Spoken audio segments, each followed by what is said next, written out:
the UN Secretary-General says the organisation is ready to evacuate civilians from Mariupol. Antonio Guterres arrived in Russia after receiving a warning that the UN is being marginalised in this crisis. The UN chief was in Moscow for talks with Putin and Foreign Minister Lavrov, where he says he understands Moscow's grievances and frustrations. However, he says the UN has avenues that are designed to deal with such circumstances. But there is one thing that is true and obvious, and that no arguments can change. We have not Ukrainian troops in the territory of the Russian Federation, but we have Russian troops in the territory of the Ukrainian Federation. Now, we spoke to Cheddar's political director Megan Pratt, who told Ticker News the UN is restricted in the actions it can take. The importance of the United Nations is for the time after war. So right now, the UN can't do a whole lot, right? They can provide humanitarian aid, they could call it human rights abuses, but they can't go invade. They aren't going to send peacekeepers into Ukraine, right?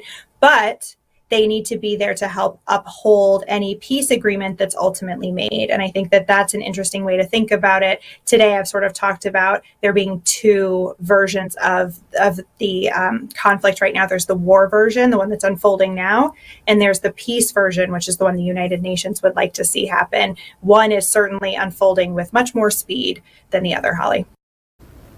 Now, it comes as all 193 members passed a resolution that the 5 permanent nations on the Security Council need to justify their use of their veto powers. Meanwhile, President Zelensky is accusing Russian troops of operating with little regard to nuclear danger. It comes as the country marked the 36th anniversary of the Chernobyl nuclear disaster. The plant was occupied by Russian forces just a few weeks ago, but is now back under Ukrainian control. Meanwhile, British Prime Minister Boris Johnson says he doesn't expect Putin to use tactical nuclear weapons. A survivor of the Chernobyl disaster says she is concerned about the children who have been caught up in the war. It's like, well, I'm kind of thinking back a little bit of, being alone when I was, a child in an orphanage.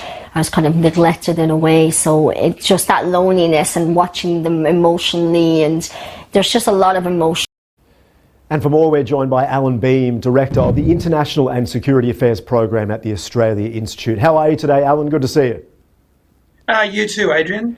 So firstly, let's dive into a bit of a perspective from both sides, Russia and Ukraine, in terms of where the war is at right now. Let's start with Russia. Where do you think they're at this stage? Well, look, it's not going well for either of them at the moment. For Russia, I think it is going quite badly. Certainly from a military perspective, the Russians have not succeeded in doing what they'd embarked upon nearly 2 months ago. They have not subdued Ukraine at all. They have probably gained enough territory in the Luhansk and Donbass area to negotiate some kind of line of control. That's not clear yet, but I think that is not an unlikely outcome. And I think that the problems around Mariupol are indicative of the fact that the Russians are winning militarily there, but they're not winning politically there. The capture of Mariupol would be serious because it would radically reduce Ukraine's access to the Black Sea. That's very important for its exports, of course, and for its imports. And equally, it would have under Russian control an extension to the Crimea, which really should be negotiated rather than taken militarily. So it's a slightly separate problem, but it does appear that the Russians have got the upper hand there. The final bit of this game, I think, is what's happening on the border with Moldova. The Russian-speaking area of Transnistria has been largely independent since the fall of the Soviet Union, but it has been notionally under Moldovan control. But here we have, just in the last couple of days, events which might suggest a bit of Russian movement there as well. So all of that, I think, provides the context within which Sergei Lavrov made the the comments that you mentioned in your introduction there, and that is that Russia remains a nuclear state, and people ought to think that if this heads towards a third world war, then the use of nuclear weapons is a possibility. Now, that is an indication to me that things are not going well for Russia. For the Ukraine, it's not going well either. They're being pounded. Zelensky remains very evidently in control, and they are doing a fabulous job in defending themselves, but at enormous cost. So at this stage, there's no clear winner, and if I were to sort of say there's a bit of a loser, it's probably Russia. Let's focus now on the nuclear weapons conversation. It's been happening for a few weeks now. Russian authorities, as you say, continue to throw that out as a warning. What are the chances, though, do you think, of nuclear weapons actually being used? Look, I think the chances are really zero.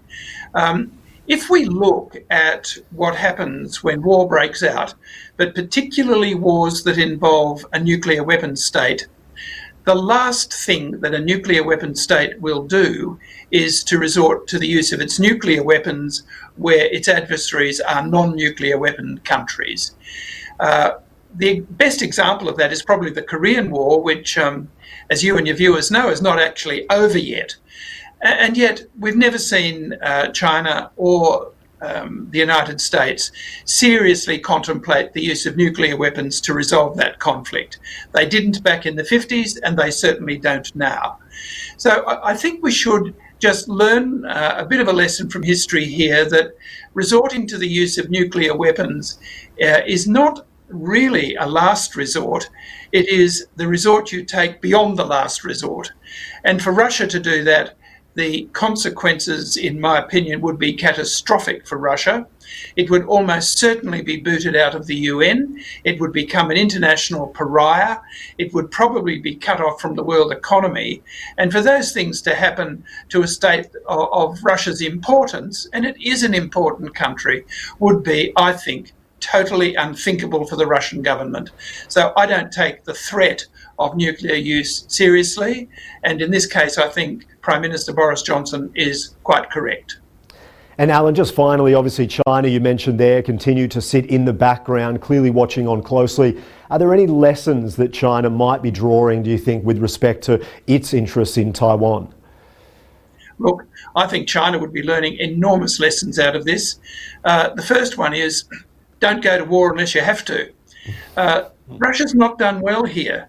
And the Chinese government would be noticing that a country like the Ukraine, with military forces much, much less capable than those of Russia, has stood up to Russia, has largely seen Russia off from the central parts of the Ukraine and from the areas around Kiev. And so what's the whole purpose of embarking upon a war when Russia had already got most of the gains that it wanted before the war broke out? I think the first thing that China would note is that. And the second thing is that were it to use force against Taiwan, and were Taiwan to get anything like the international support that Ukraine has got, it would put China also in an absolutely impossible position. So I think what's happened here is that it's probably reduced the likelihood of armed force being used against Taiwan, and has quite probably made Taiwan's short to mid-term future a bit more certain than it might have been a couple of months ago. I think many people around the world would be very happy if that was to take place. Allan, thank you so much once again for your time and insight today. Not at all, Adrian. Thank you.